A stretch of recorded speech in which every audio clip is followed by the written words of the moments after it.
para empezar la última conferencia de la tarde con el doctor Telmo Andrés Sánchez Grunauer. Pediría confirmación si se encuentra aquí ya en la sala. Buenas tardes, ingeniero. Sí, ¿Cómo estoy está? aquí Muy presente. buenas, doctor. De Bueno, antemano pido disculpas por la cámara. Estoy en una computadora que empezó a presentar problemas con la cámara y prefiero tener apagada para no tener incidencias durante la presentación, pero estoy aquí. muy bien. Bueno, pues le damos la bienvenida al doctor Telmo Andrés Sánchez Grunauer. Él nos presentará aquí su conferencia sobre la propuesta de actualización del código NEC SAC, estructuras de acero. El doctor Sánchez se graduó como doctor en filosofía en ingeniería estructural, otorgado por el Instituto Tecnológico de Georgia en Estados Unidos. Es máster en Ingeniería Estructural de la Universidad Politécnica de Virginia, en Estados Unidos.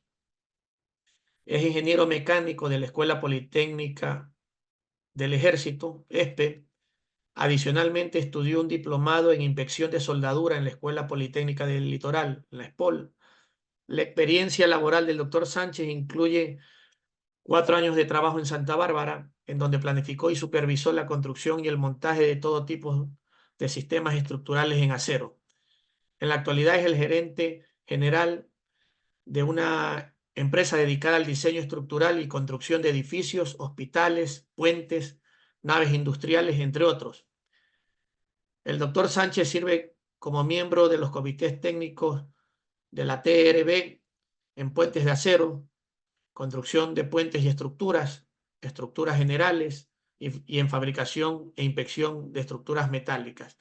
Asimismo, es el presidente del Comité Técnico de Estructuras de Acero de la Norma Ecuatoriana de la Construcción y es miembro del Comité Técnico del Comité de Especificaciones del Instituto Mexicano de la Construcción con Acero. En el campo académico, el doctor Sánchez es profesor de la maestría en Ingeniería Estructural de la ESPE, además de ser el instructor de varios cursos relacionados con el diseño de estructuras de acero, dictados en Colombia, Ecuador, Estados Unidos, México y Venezuela.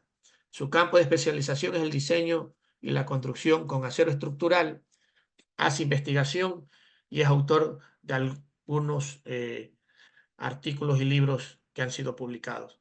Doctor Sánchez, le escuchamos. Tenga usted una muy buena tarde y esperamos continuar con esta jornada que ha sido muy enriquecedora para los que hemos podido estar presentes. Muchas gracias. Buenas tardes con todos. Antes de empezar, solo quiero verificar si se está viendo mi pantalla. Perfectamente. Tenemos ahí la presentación de la portada. Perfecto, buenísimo. Bueno, muchas gracias por la presentación, ingeniero Carvajal. De igual manera, a todos quienes conforman el Colegio de Ingenieros Civiles de Manabí, agradecerles por la gentileza de darnos este espacio para hablar un tanto sobre el desarrollo del capítulo de estructuras de acero de la NEC. Bien, este es el contenido que tenemos planificado para esta presentación. Son 5 puntos. En el primero vamos a hablar sobre la evolución de este capítulo, del capítulo de estructuras de acero. Y vamos a hablar como 8 o ya van a ser con este año 9 años desde que se publicó la NEC 2015, cuáles son las lecciones que hemos aprendido desde su publicación, que precisamente sirven para establecer el siguiente punto, que son los objetivos que nos planteamos ya por el 2019, 2020, cuando empezamos a trabajar en esta actualización. ¿Cuáles son los objetivos que nos planteamos para la NEC SEAC 2024? Y después vamos a ver brevemente la sección 1 y 2 de este nuevo capítulo, que pues estas secciones son básicamente las que dan los lineamientos de lo que viene a continuación en los capítulos 3 hasta el capítulo 10, que son los conforman la totalidad de este capítulo de estructuras de acero. Vamos a hablar también sobre algunos temas referentes al desarrollo futuro de la NEC. Voy a tocar únicamente uno de ellos, que es la implementación de AWS D1.8, y hacia el final de la presentación vamos a hacer algunas conclusiones respecto a todo lo que vamos a ver en esta presentación. ¿Sí?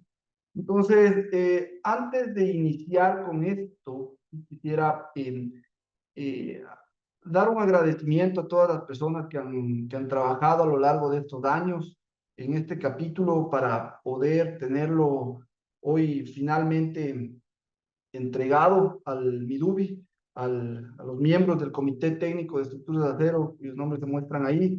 De igual manera, a los miembros del Subcomité Técnico en Construcción de Estructuras de Acero, a la persona que ha servido como secretaria del Comité Técnico de Estructuras de Acero durante todo este año, la ingeniera Julia Piratasi, y también a los ingenieros del MEDUBI, que han servido como coordinadores para justamente elaborar esta nueva edición de la norma ecuatoriana de la construcción. A todos ellos, siempre el agradecimiento por todo el esfuerzo y todo el tiempo y toda la dedicación que le han puesto a lo largo de estos años para haber materializado esto que tenemos acá. ¿Sí? Entonces, bien, empecemos conversando, empecemos esta ruta de la presentación y hablemos sobre cómo empezó todo esto y específicamente hablar sobre la NEC 2015 y los 8 años o 9 años, como lo que vamos a ver, de lecciones de aprendizaje. ¿Sí? Entonces, ¿cómo es que nace el capítulo de acero estructural?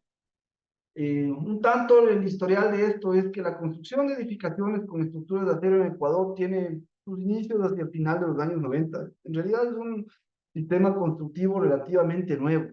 ¿Sí? Y cuando hablo de sus inicios, hablo de la masificación de la construcción de estructuras de acero, ¿no? Sí, ciertamente el uso de acero estructural pues, data desde hace mediados del siglo XX, lo que tiene que ver con las primeras estructuras de acero que aparecieron aquí en el país, pero hablando sobre la puesta en práctica de la ingeniería estructural, los talleres de fabricación de estructuras, en general toda la industria de la construcción con acero ve su principal auge a inicios de la década de los 90. ¿Sí? Entonces es una industria relativamente nueva, si lo podemos ver desde esa perspectiva. Éramos, antes de eso, y entre paréntesis pongo somos, porque todavía es mi parecer es que seguimos siendo, un país en el que predominan las estructuras de hormigón armado. Entonces, si ustedes alzan a ver las distintas ciudades eh, del Ecuador, eh, Manta, Puerto Viejo, Guayaquil, Quito, todas estas, si lo vemos de arriba, la gran mayoría de estructuras han sido construidas con hormigón. A pesar de que, lo dicho, la construcción con acero estructural va ganando espacios, aumentando su práctica, pero ciertamente seguimos viendo un país en el que el hormigón armado es el sistema constructivo dominante en el medio. ¿Sí? Hablando desde el punto de vista académico, pues en la formación universitaria no se incluía cursos relevantes de diseño con acero estructural. De eso de pronto pueden dar cuenta las personas que están presentes y que estudiaron, estudiaron en las décadas de los 90 hacia atrás, ¿cierto? Entonces, los cursos de diseño estructural pues eran prácticamente inexistentes y pues donde existían como una materia opcional y muchas veces se lo combinaba con acero y madera en un solo curso. Entonces, obviamente esto hacía que la capacidad de desarrollar tópicos que permitan a su vez formar ingenieros estructurales conocedores en el tema era muy limitada versus lo que sí ocurría con hormigón armado. Entonces, si nosotros vemos, por ejemplo, a una de las universidades insignes de nuestro país, la Universidad Central de acá de Quito, pues en esta universidad, en la carrera de Ingeniería Civil, desde hace muchas décadas atrás, pues existen 2 o 3 cursos de diseño con hormigón armado. Entonces, claro, los ingenieros estructurales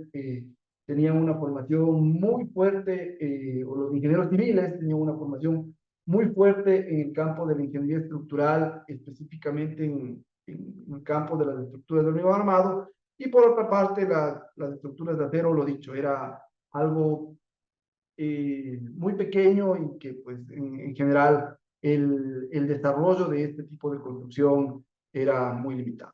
¿Sí? Entonces, antes de la entrada en vigencia, con estos antecedentes, antes de la entrada en vigencia de la NEC SEAC 2015, el diseño y la construcción de estructuras de acero fue generalmente realizado con códigos estadounidenses, ¿no es cierto? Como generalmente ha sido la práctica, no solamente en el campo de la construcción con acero, sino en general en la gran mayoría de industria en nuestro medio, llámese el sector petrolero, sector minero, etcétera. Siempre hemos regresado a ver hacia los códigos estadounidenses que han servido como referencia. ¿Sí? Entonces, si lo podemos ver de alguna manera gráfica, antes de la existencia de la NEC 2015, ¿cómo debía haber sido realizado el diseño? Para explicar esto, pues aquí tenemos una estructura bastante simple, una estructura con dos pórticos, ¿no es cierto? Entonces, le estamos aplicando ahí una carga lateral para hacer referencia a una de las acciones más importantes de nuestro medio, que es la carga sísmica, ¿no es cierto? Entonces, si diseñamos algo como esto que se ve aquí en pantalla, lo que debíamos hacer en ese entonces, para, en primer lugar, reconociendo que este pórtico de gravedad, ¿no es cierto? Aquí ustedes pueden ver estos circulitos que lo que interpretan son un par de pines en la viga esta que vemos acá. Esta columna igual, de igual manera, está conectada con un pin, entonces esto no tiene resistencia a carga lateral, ¿no es cierto? Si lo empujamos, simplemente se cae porque no tiene manera de resistir una carga lateral. Y por otro lado, acá tenemos el pórtico que en este caso es el sistema de resistencia a carga lateral, ¿no es cierto? O específicamente el pórtico que representa el sistema de resistencia a carga sísmica, ¿cierto? Entonces, ¿cómo diseñábamos esto? ¿Cómo o debimos haber diseñado esto en este entonces, antes de la aparición de la ley 2015? Pues bueno, si uno estaba diseñando el pórtico de gravedad, es decir, todas las columnas, vigas, etcétera, que están sometidas únicamente a carga vertical, pues teníamos que hacer referencia a ISC 360, que es este Specification for Structural Steel Buildings, ¿cierto? Que es el que hoy por hoy la gran mayoría de quienes laboramos en este campo lo conocemos, ¿cierto? Y pues bueno, todo lo que tiene que ver con soldadura, y tanto en ejecución como también en inspección, eh, debía haber sido realizado de acuerdo a AWSD 1.1, ¿cierto? El Structural Welding Code, ¿sí? Este documento que les puedo decir, hace 22 años más o menos que empecé a trabajar en este campo de la construcción de estructuras de acero, era muy poco conocido, ¿sí? Era muy pocas las personas que tenían conocimiento respecto a AWS de 1.1. Los inspectores de calidad, los CWIs, los inspectores certificados de soldadura, perdón, de AWS, eran contados con los dedos de las manos. No pasaban de 5 personas en el país que tenían este tipo de certificación. Entonces, en realidad era algo que era muy nuevo en ese entonces, pero si queríamos hacerlo bien, estos son los dos códigos que se debían considerar para el diseño de esta parte de la estructura, del pórtico de gravedad, ¿sí? Y por otro lado, también con respecto al sistema de resistencia a carga lateral, pues estos son los otros 3 códigos que debían considerarse para el diseño de este tipo de esta parte de la estructura, ¿no es cierto? Hay ISC 341, que son las provisiones sísmicas para estructuras de acero, un documento relativamente nuevo, de igual forma, en los años 90, que más bien encontró su expansión, su desarrollo, etcétera, en la primera década de este siglo. Hay este 358, pues, que es una evolución y una puesta en práctica de muchas ocurrencias en los Estados Unidos, en ese entonces, específicamente el famosísimo sismo de Northridge, ¿cierto? En 1994, que cambió completamente la manera en la cual se diseñaban y construían estructuras de acero, ¿sí? Y como producto también de esa evolución en esa década de los 90, los principios de los 2000, aparece este documento, el AWS de 1.8, que es un suplemento de 1.1, ¿sí?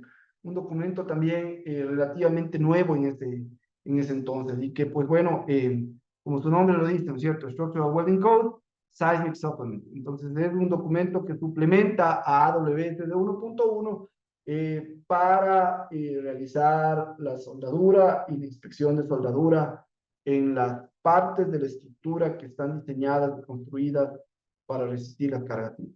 Entonces, ese era el contexto normativo sobre el cual debíamos basarnos y lo que se procuraba hacer en Ecuador justamente cuando se estaba diseñando y construyendo este tipo de estructuras.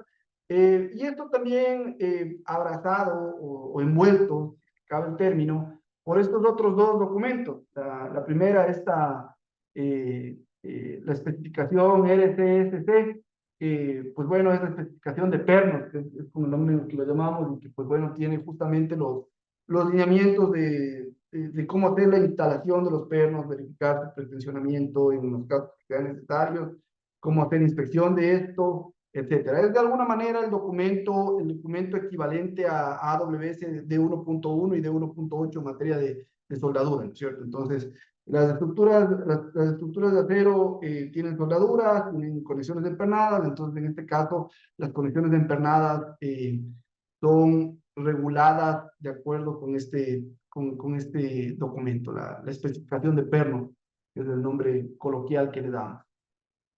Y por otra parte, el código de práctica estándar, ¿sí? El ISC 303, que de igual manera nos da alineamientos en cuanto a qué y cómo controlar en la ejecución misma de la construcción de este tipo de estructuras, ¿cierto? Entonces, uno de las cosas más fáciles de poder entender es justamente que este documento, por ejemplo, tiene cuáles son las tolerancias de aplome de columnas, ¿no es cierto?, cuando se está haciendo el montaje. Entonces, nos dice que dependiendo de la altura de la columna, dependiendo de la altura del edificio, este aplome tiene, o verticalidad tiene determinadas tolerancias. Entonces, el código de práctica estándar es el documento que nos dice qué hacer, cómo hacerlo y cómo controlarlo en materia de la construcción de las estructuras.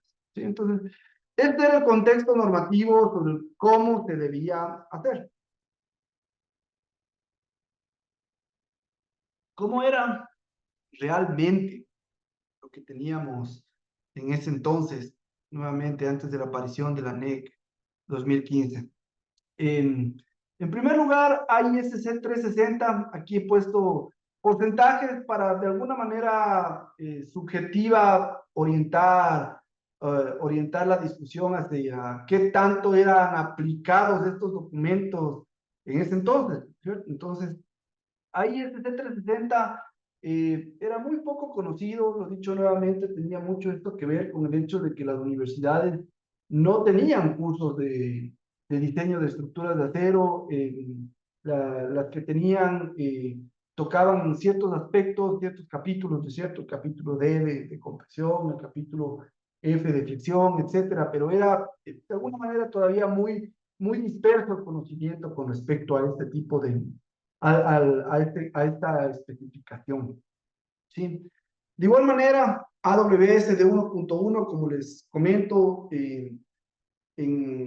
a inicios de la década, de la primera década de este siglo, era poco conocido y los CWIs que existían con los dedos, contados con los dedos de las manos, como les digo, y justamente es en esta década en la que empieza a tener auge y empuje el desarrollo y el conocimiento localmente sobre este estándar.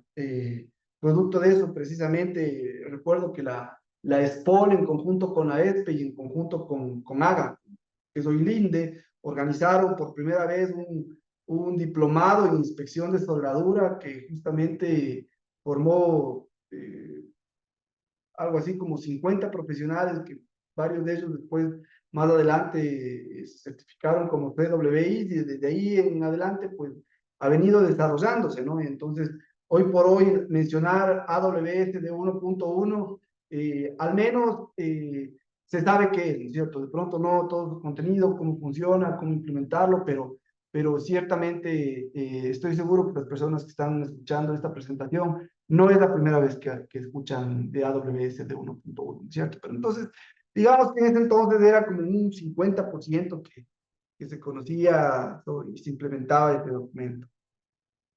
Em, con respecto al código de práctica estándar, de igual manera, era muy poco lo que se conocía y se implementaba. De alguna manera, lo que siempre recuerdo haber visto, escuchado, es justamente esto que hacía referencia sobre el control de la plombe de las columnas. Eso es una gráfica dentro de este documento que, pues bueno, nos da los lineamientos de cómo controlar esto, y eso es algo que siempre ha estado dando la vuelta desde que recuerdo, desde en los inicios de mi profesión, de mi carrera profesional dentro de este campo. La especificación de pernos, pues, completamente desconocida. Todo lo que tenía que ver con pernos, hacíamos referencia siempre a más bien códigos desarrollados para otra industria, como los códigos ASME o los códigos API de la industria petrolera. Entonces, desde ese entonces vienen criterios como cuántos hilos de rosca tienen que pasar por encima de la tuerca, ¿no es cierto? Para asegurar que la tuerca y el perno queden correctamente ajustados. Entonces, el criterio de 2 hilos, que siempre aparecía por ahí, eso tiene que ver mucho con justamente el diseño de máquinas y otro tipo de industrias que no son la que nos compete en este caso, que es la construcción de estructuras de acero, ¿no es cierto? Entonces, eh, el conocimiento, la implementación de este documento era, en mi modo de ver, prácticamente nulo, ¿sí? ISC 358, de igual manera, completamente desconocido, completamente eh, sin implementarlo. Y bueno, tiene que ver también con que este documento, a diferencia de ISC 360, por ejemplo, que existe ya casi más de un siglo, ISC 358 es un documento que más bien ha sido desarrollado durante las últimas décadas, producto de la evolución en el conocimiento referente al comportamiento de estructuras de acero, ¿cierto? Pero ciertamente era muy poco conocido en ese entonces. Lo propio con AWS de 1.8, eh, es un documento que apareció mucho después y que también no encontró su pronta aplicación en nuestro medio, ¿sí? Entonces, llega la NEC 2015, ¿no es cierto? Entonces, yo creo que lo más importante con respecto a la aparición de la NEC, no solamente en, eh, eh, en, en lo que respecta a estructuras de acero, sino en general, es que es el primer paso que hemos dado como país para verdaderamente crear una norma, un código, que vamos a llamar, referente a la construcción, y que englobe y vaya poniendo en orden y formalizando la construcción en el país, ¿no es cierto? En el caso específico de NEC SEAC, es el primer código desarrollado en Ecuador para el diseño y construcción de estructuras de acero. Entonces, fíjense ustedes, es apenas hace 8 o 9 años que tenemos como país un documento que habla sobre las estructuras de acero, porque lo he dicho anteriormente, antes de esto, pues era todo los códigos estadounidenses, ¿sí? Entonces, eh, NEC SEAC fue el primer paso.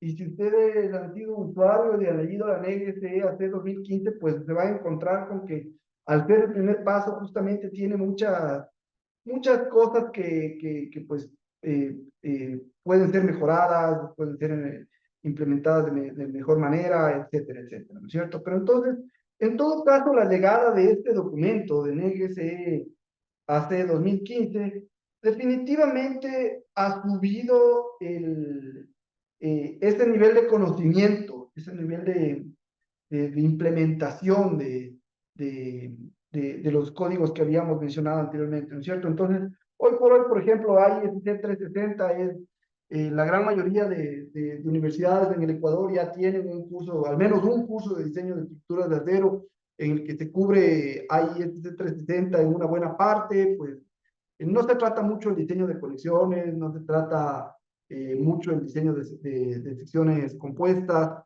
etcétera. Entonces, por eso le ponemos un 60% en el sentido de que sí hemos dado pasos hacia adelante, pero todavía falta, ¿cierto? Lo propio con AWS de 1.1, el número de inspectores de soldadura es mucho más grande, hay cursos de formación de soldadores, hay certificaciones para empresas, etcétera, que han sido implementadas. Entonces, seguimos dando pasos hacia adelante en firme con respecto a la implementación de AWS de 1.1. Con respecto a la implementación del código de práctica estándar, pues ciertamente no hemos dado muchos pasos todavía. La forma en la que se generan especificaciones técnicas para la fabricación, montaje de estructuras, sistemas de pintura, etcétera, etcétera, no hemos dado muchos pasos hacia adelante hasta, no, hasta la llegada de este nuevo código, ¿no es cierto? De igual manera, 341 ya empezó a sonar, empezamos a conocer más sobre los principios fundamentales del diseño de estructura resistentes al sismo en acero, ¿no es cierto? Como los criterios de ductilidad, los criterios de sobreresistencia, de redundancia, etcétera. Son cosas que ya se entienden mucho más en el medio. Y de igual manera, antes decíamos que hay este 358, pues ni siquiera lo veíamos, ¿no es cierto? Hoy por hoy yo creo que con la aparición de NEC 2015, esta especificación que contiene las conexiones precalificadas que se pueden utilizar en pórticos eh, resistentes a momento para aplicaciones sísmicas,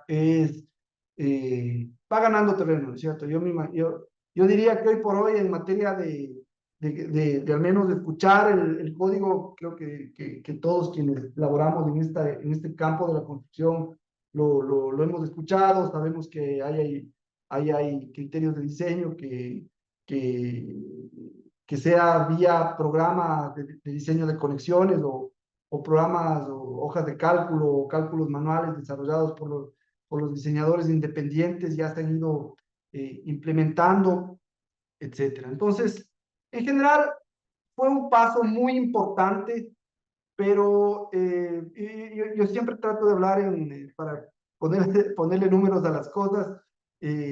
Siempre hablo sobre cuál es la calificación sobre 10 y en ese aspecto siento que NEC 2015 puso las cosas en orden medianamente y le podríamos poner si 10 es lo que quisiéramos tener con todo absolutamente desarrollado, bien implementado, con elementos para poder dar a la academia, a quienes trabajamos en la construcción, a fiscalizadores, etcétera, todas las herramientas para poder hacer una construcción con acero absolutamente formalizada en el país. Si eso es 10, yo diría que en el 2015 era un 5. Ustedes van a decir, pero qué mala nota, ¿no es cierto? Todavía nos ha faltado muchísimo y pues sí, nuevamente fue el primer documento que existió. Entonces, la manera en la que podemos ver esto es que antes de NEC 2015 éramos un 0, con NEC 2015 subimos a 5. Entonces, es un paso gigantesco, ¿cierto? Entonces, eso es básicamente lo que logramos con el 2015. ¿Sí? Con esto en mente, ¿cuáles fueron los objetivos planteados para NEC SEAC 2024? Y pues bueno, estas son las preguntas que nos hacíamos allá por los años 2018, 2019, 2020, cuando recién estábamos organizando todo esto, ¿no? De qué vamos a hacer y cómo lo vamos a hacer. Y el Midui también de igual manera se estaba apenas organizando de cómo hacer una actualización a todo esto. Hay que entender también que no solamente es el tema de juntar profesionales y empezar a trabajar en un documento, sino que no existían todavía ni siquiera, no estaban ni siquiera claros los elementos normativos para poder hacer una actualización. ¿Sí? Entonces, son muchas cosas que se pusieron en orden en varios años y pues en el caso específico de NEC-SEAC, las preguntas que nos hacíamos en ese entonces es, pues bueno, ¿cuáles son las limitaciones actuales de la NEC 2015? Y en función de eso, ¿cuál es la orientación que queremos dar a la nueva edición de este capítulo? Debe ser una traducción de uno o varios de los códigos existentes, tomando en cuenta que al menos son 7 códigos, ¿no? Lo que les mostraba en las diapositivas anteriores. Entonces, ¿qué hacemos? ¿Traducimos una parte, pues, traducimos todo? ¿Qué hacemos? Y la otra pregunta también era, pues bueno, ¿qué vamos a hacer? Vamos a desarrollar únicamente temas pertinentes a diseño estructural, es decir, hay ISC 360, hay ISC 341, hay ISC 358, o también vamos a incluir temas referentes a construcción. Entonces, ¿qué vamos a hacer? Vamos a hablar sobre D11, D18, el código de pernos, vamos a hacer algo con respecto a la implementación del código de práctica estándar.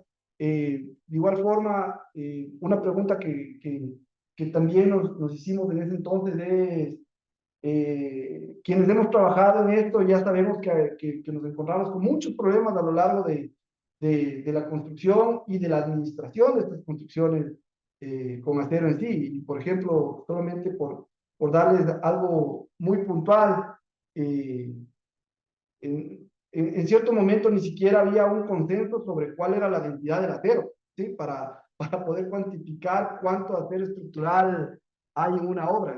Se hablaba de 7.850 kilogramos sobre metro cúbico, ¿no es cierto? Que es lo que verdaderamente es, pero también había personas que manejaban el número de 7.800 kilogramos sobre metro cúbico, y con eso se calculaban pesos y planillas y pagos y todo lo demás. Entonces, entenderán que temas como estos son cuestiones que tienen que estar unificadas, plasmadas en un documento que en este caso es la NEC SE 2024, ¿cierto? Entonces, al final del día, lo que queríamos hacer, el consenso del comité de este capítulo, fue de desarrollar un documento que sea verdaderamente útil para todos los actores de la construcción con acero estructural y que genere un sistema de gestión coherente. Entonces, ciertamente, el NEC hace 2015 fue el primer paso, pero vimos que al final del día no terminó por ser un documento verdaderamente útil. No es que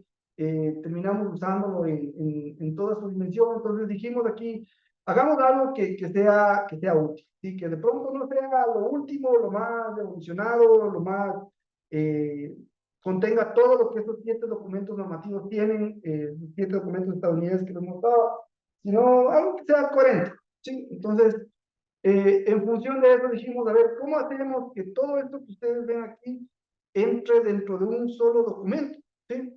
¿Cómo hacemos para que dentro de este documento que saquemos, el diseñador pueda diseñar esta columna de aquí, esta columna de gravedad, o pueda diseñar esta conexión de momento del pórtico del sistema de resistencia de cargas laterales? ¿Cómo hacemos todo eso? ¿Cómo le damos los elementos para que el inspector de soldadura pueda chequear las soldaduras en esta columna o en esta conexión o en esta placa base? ¿Cómo hacemos para darle al constructor los elementos para que pueda verificar la verticalidad de estas columnas? ¿Cómo hacemos para que las conexiones empernadas puedan ser controladas, etcétera? ¿Sí? Entonces, ¿cómo hacemos algo útil? Esas es al final del día las preguntas que nos hicimos. Y poniéndonos por acá arriba AWS de 1.8 y por el momento dejándolo pendiente porque su implementación es materia de dar un gran paso como industria. Voy a mostrar más adelante. Implementar AWS de 1.8 no es una cosa así, ¿sí? Entonces, las preguntas que tratamos de responder es, bueno, ¿cómo diseñar la estructura? Les acababa de mencionar, ¿cierto? Y todos los componentes. ¿Qué debe contener la NEC al respecto? ¿Y cómo se complementan con otros códigos? Entonces, lo dicho, ¿no es cierto? Entonces, en lugar, y ahí me adelanto un poco a la siguiente diapositiva, que en lugar de apuntar, de traducir todos los códigos, lo que hacemos es apuntar a ciertos códigos de los que ustedes ven aquí, ¿cierto? Eh, ya un tanto desde el punto de vista administrativo, ¿qué documentos se deben generar como parte del diseño estructural? Hay una memoria de cálculo y hay unos planos de diseño. Esos planos de diseño deben contener planillas de materiales, si no, tienen que contener detalles tipo de las conexiones o todas las conexiones. ¿Qué debe contener? ¿Cierto? ¿Qué debe verificar quien revise el diseño estructural? En el caso, por ejemplo, de los municipios, ¿no es cierto? Que les llega un proyecto con una memoria de cálculo y unos planos estructurales. ¿Qué verifico? Verifico que exista suficiente número de detalles, que existan las planillas, ¿qué verifico? ¿No es cierto? Entonces, Este es básicamente la primera pregunta que se debería hacer quien va a hacer la revisión de estos diseños, ¿no? El fiscalizador, ¿no es cierto? ¿Cómo verifico eso? La siguiente pregunta, ¿qué información se necesita antes de iniciar la fabricación de la estructura? ¿Y quién la genera? ¿No es cierto? A diferencia de las estructuras de hormigón armado, por ejemplo, los planos estructurales, permítame hacer el ejemplo con las estructuras de hormigón armado, ¿no es cierto? Cuando uno genera planos de estructuras de hormigón armado, vigas, columnas, muros, cimentación, etcétera, contienen toda la información que el constructor necesita para poder materializar ese diseño, ¿cierto? Para poder construir la estructura. Ahí están los tamaños de los estribos, espaciamientos, longitudes de traslape, secciones de vigas, columnas, etcétera, ¿no es cierto? Entonces, en una estructura de hormigón, los planos de diseño estructural básicamente contienen todo lo que necesita el constructor para poder hacer esto, ¿cierto? En las estructuras de acero, por el contrario, los planos de diseño estructural no necesariamente tienen toda la información, ¿cierto? Porque en los planos de diseño estructural podemos tener cientos de diseños de conexiones, podemos tener muchísimos detalles de soldadura, y no todo eso va necesariamente implementado en los planos de diseño estructural, ¿no es cierto? Entonces, hay que generar este paso intermedio entre el diseño estructural y la fabricación, que son los planos de taller o los planos de detallado. Entonces, ¿quién genera esa información? ¿Sí? Entonces, toda esta pregunta también está respondida dentro de la, ¿no es cierto? Lo mismo para el montaje. Los planos de montaje deben tener información que tiene que ser generada y que no necesariamente está colocada dentro de los planos de diseño, ¿no es cierto? Entonces, por ejemplo, la colocación de las placas de anclaje es un tema sumamente importante en este tipo de construcción, y esta es una de las preguntas que se responden en este nuevo capítulo, ¿cierto? ¿Quién hace la inspección de soldadura? Bueno, hablamos específicamente de la soldadura o en general del CUAC, usted de la fabricación y el montaje, ¿no es cierto? Ocurre muchas veces que uno está haciendo una obra en el sector público y uno como contratista o subcontratista de la estructura de acero va y empieza a montar sus elementos y todo lo demás, y viene el fiscalizador y le dice, ¿y los ensayos de soldadura? ¿No es cierto? Y uno dice, ok, si yo hago los ensayos de soldadura, estoy siendo juez y parte dentro de lo que estoy ejecutando. Quien tiene que ejecutar esos ensayos de soldadura es usted como fiscalización, ¿cierto? Entonces, todas estas preguntas que quienes laboran en este sector de la industria les aparece todo el tiempo, ¿no es cierto? Están respondidas dentro de este nuevo capítulo, ¿sí? Bien, y un sinnúmero de preguntas más que lo más razonable y saludable es que por una vez que esté publicado esto, se sienten con una buena taza de café y le dediquen una semana entera a poder leerlo y digerirlo. ¿Sí? Entonces, bien, para la academia, ¿qué es lo que quisimos poder lograr? Brindar a los profesores con elementos para poder diseñar verdaderamente estructuras de acero de acuerdo con este documento, ¿no es cierto? Lo dicho, con la ley de 2015 sabemos que está ahí todo lo demás, pero quienes damos cursos de diseño estructural en las universidades, etcétera, siempre volvemos a los documentos, a los documentos de donde parten nuestras normativas, ¿no es cierto? La normativa norteamericana y claro, y eso tiene que ver con que de pronto la NEC 2015 no está bien organizada, tiene ambigüedades, le faltan cosas. Entonces, este documento tenemos la intención de que verdaderamente sea útil para la academia, ¿cierto? Y que en función de eso se pueden desarrollar cursos de pregrado y posgrado basados en NEC, SE, ACI, los códigos referidos en eso. Entonces, de igual manera, para los entes de aprobación de proyectos, ¿cierto? Los municipios, en general los GATS, las entidades colaboradoras, etcétera, dar a estos entes los elementos para poder hacer una revisión coherente y real de los diseños de estructuras de acero, ¿cierto? Entonces, cosas que se pueden hacer, cosas que no se pueden hacer, cosas que tienen que estar incluidas dentro de los documentos entregados, etcétera. Una cosa, por ejemplo, que no hemos podido implementar todavía y que sí queda pendiente para futuras ediciones es es, por ejemplo, la nomenclatura utilizada para los elementos estructurales, ¿no es cierto? Entonces, de igual forma, quienes trabajan en esto habrán visto planos en los que una sección tipo I, por ejemplo, se la presenta de muchas formas dependiendo de quién lo haga y cómo lo haga, ¿no es cierto? Entonces, por ejemplo, en nuestra práctica, en la empresa en la que trabajo, nosotros utilizamos la nomenclatura de tecla, porque usamos tecla para detallar absolutamente todo, entonces creímos que lo más coherente era utilizar la nomenclatura de tecla para hablar el mismo idioma aquí dentro de la oficina, pero eso no, quienes hacen diseños, otras personas que pueden hacer los diseños de manera aparte pueden llamar a la sección tipo I de una manera diferente, ¿no es cierto? Entonces, esto fue un tema que tratamos de reglamentarlo y al final del día teníamos demasiadas ópticas, demasiadas visiones, cada una con sus puntos con sus puntos y sus razones por qué llamarlo de una manera y no llamarlo de otra y viceversa. Entonces es un tema que, por ejemplo, lo dejamos pendiente para una próxima edición, pero creemos eh, que, que eso se puede, que nos podemos permitir hacer eso y dejarlo pendiente. ¿Sí? Para constructores y fiscalizadores, de igual manera, delinear las responsabilidades y actividades inherentes a la construcción de estructuras de acero, ¿cierto? Entonces, ¿cuáles son las funciones del fiscalizador? ¿Cuáles son las funciones del constructor? ¿Cuáles son los elementos sobre los cuales se tiene que hacer esa interacción? ¿No es cierto? Entonces, por ejemplo, se me viene a la mente el tema de los pasamanos en las gradas, ¿no es cierto?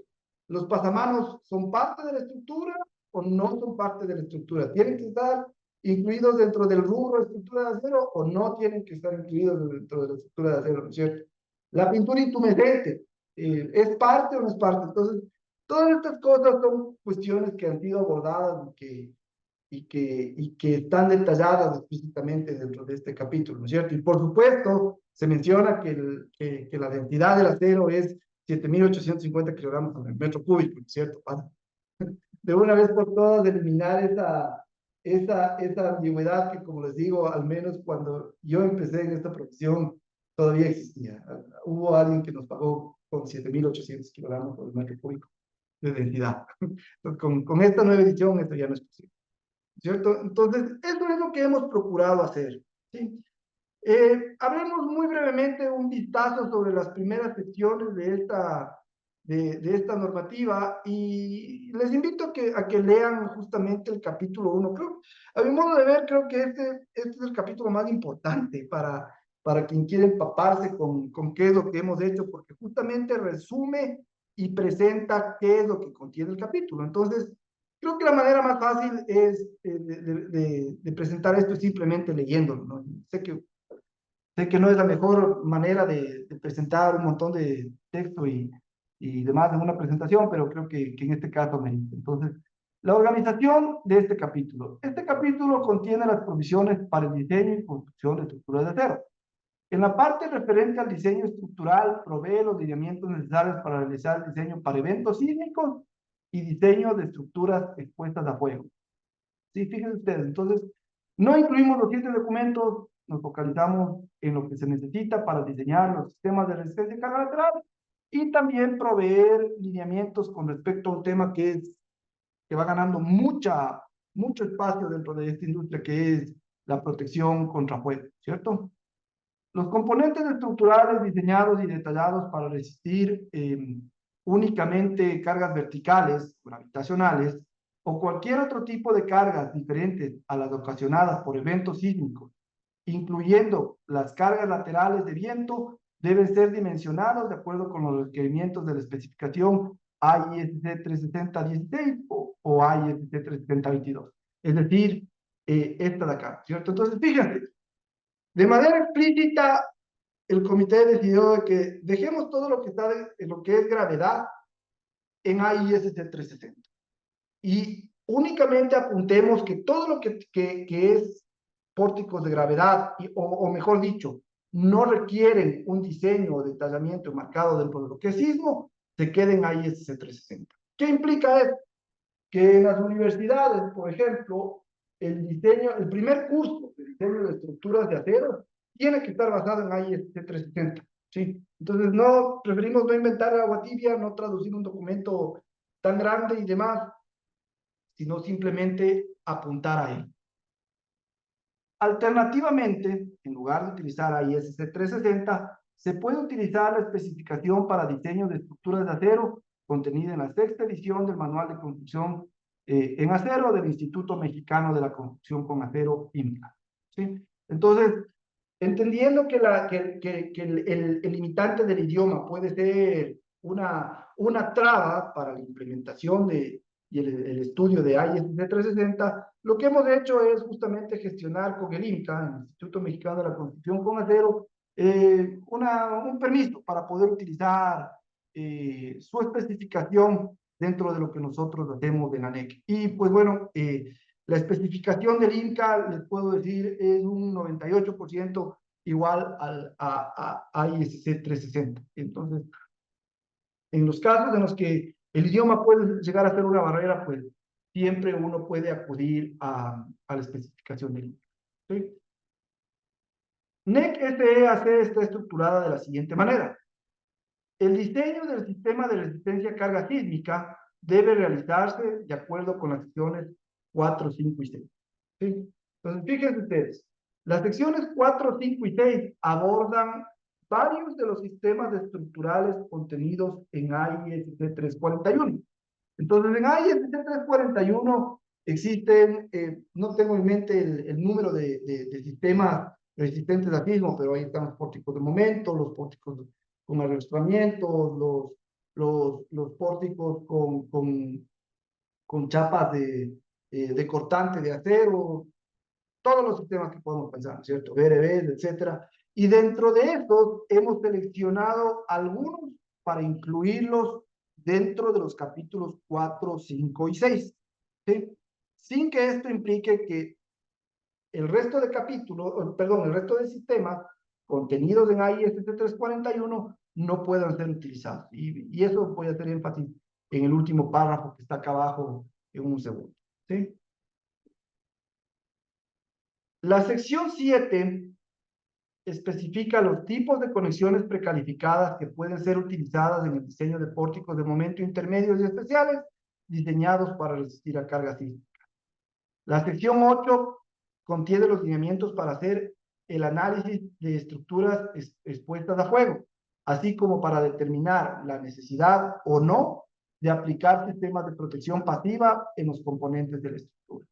Entonces, la sección 7 es básicamente algunas de las conexiones de ISC 358, ¿sí? La sección 8 habla sobre protección al fuego, cómo hacerla, cuándo hacerla, dónde hacerla, ¿no es cierto? Porque, por ejemplo, este es un tema que se ha dejado mucho de lado de la aprobación de los departamentos de bomberos, ¿no es cierto? En los diferentes gases. Pero ciertamente esa no es una responsabilidad que debería ser transmitida a los departamentos de bomberos, porque es más bien un tema de ámbito estructural, ¿no es cierto? Es más bien los ingenieros estructurales, en función de los criterios establecidos en este capítulo, que deben determinar qué sistemas se pueden utilizar. Se puede utilizar vermiculita, se puede utilizar pintura intumescente, o de pronto porque el nivel de exposición al fuego, al potencial fuego que pueda provocarse dentro de un espacio no es bajo, no haga falta aplicar nada. ¿Sí? Entonces, la intención justamente es que este capítulo dé esos lineamientos. ¿Sí? La sección 9, que a mi modo de ver es una de las más importantes, detalla los lineamientos a seguirse en la fabricación y construcción de estructuras de acero. Las provisiones de esta sección deben ser utilizadas por propietarios, administradores, constructores, inspectores, fiscalizadores y en general por todas las partes involucradas en la construcción de una estructura de acero, tanto en proyectos públicos como privados. Entonces, este capítulo es justamente responde varias de estas preguntas que nos hacíamos antes, ¿cierto? ¿Quién tiene que hacer la inspección de soldadura? ¿Cuál es la densidad del acero? ¿Cuáles son los códigos que tengo que utilizar para soldadura, etcétera, etcétera? ¿Sí? Y finalmente, la sección 10 trata tópicos especiales referentes a estructuras de acero que deben ser tomadas en cuenta en el diseño y construcción de estos. Entonces, esto tiene que ver, en la sección 10 pusimos tópicos que no encajaban en ningún otro lado, ¿sí? Entonces, por ejemplo, en la sección 10 se especifica que los únicos tipos de conectores de cortante que se permite utilizar para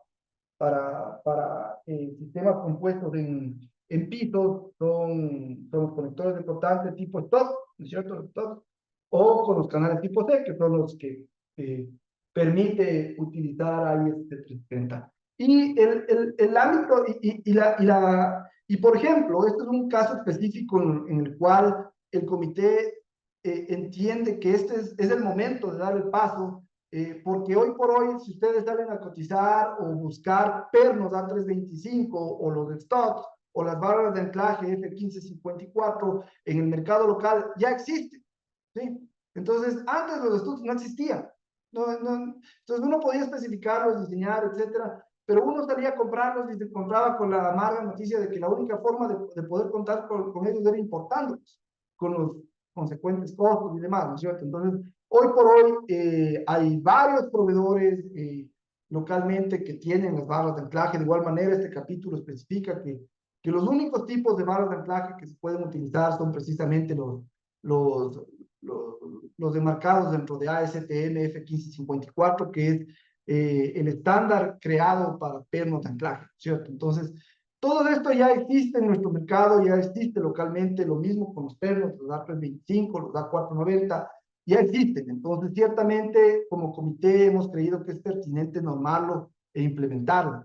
Esto únicamente como información, de igual manera, hace 20 años, cuando uno salía a buscar un perno A325, de igual manera se encontraba con que existían los pernos grado 5, los grado 8, o los grados 5.5, los grados 8, hechos, mejor dicho, certificados bajo normas ISO o bajo normas eh, API en general, o bajo normas SAE, perdón, no quise decir API, sino SAE, SAE, que es de la industria automotriz. Entonces, era lo que uno encontraba, pero pernos estructurales, A325, A490, no encontraba. Entonces, claro, nos tocaba utilizar esos pernos y entender que era lo único que podíamos hacer, porque no podíamos hacer absolutamente nada más. Entonces, no, en este caso sí es claro que esto ya existe localmente y, y, y es el momento de exigir su implementación. ¿Okay? Además de los sistemas mostrados en las secciones 4, 5, 6, se permiten otros sistemas descritos en IEC 341, lo que les decía, ¿cierto? Lo que hemos hecho es seleccionar los sistemas de resistencia a sismo más utilizados en nuestro medio, pero sí será la puerta que se pueda utilizar los otros que existen en IEC 341. Lo propio con las comisiones precalificadas de IEC 358. De manera similar, además de las condiciones de momento precalificadas descritas en la sección 7, se permite el diseño de otro tipo de conexiones precalificadas de acuerdo a las especificaciones IEC 358, ¿cierto?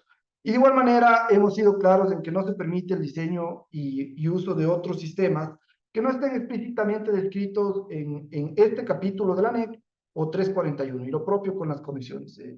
Del mismo modo, no se permite el uso de conexiones de momento cuyas previsiones de diseño y construcción no se encuentren detalladas dentro de NEC-SDAC o AIS 358. ¿Sí? Bien. Finalmente, creo que ya me pasé, sí voy a ser breve para dejar un breve espacio para preguntas. El desarrollo futuro de la NEC.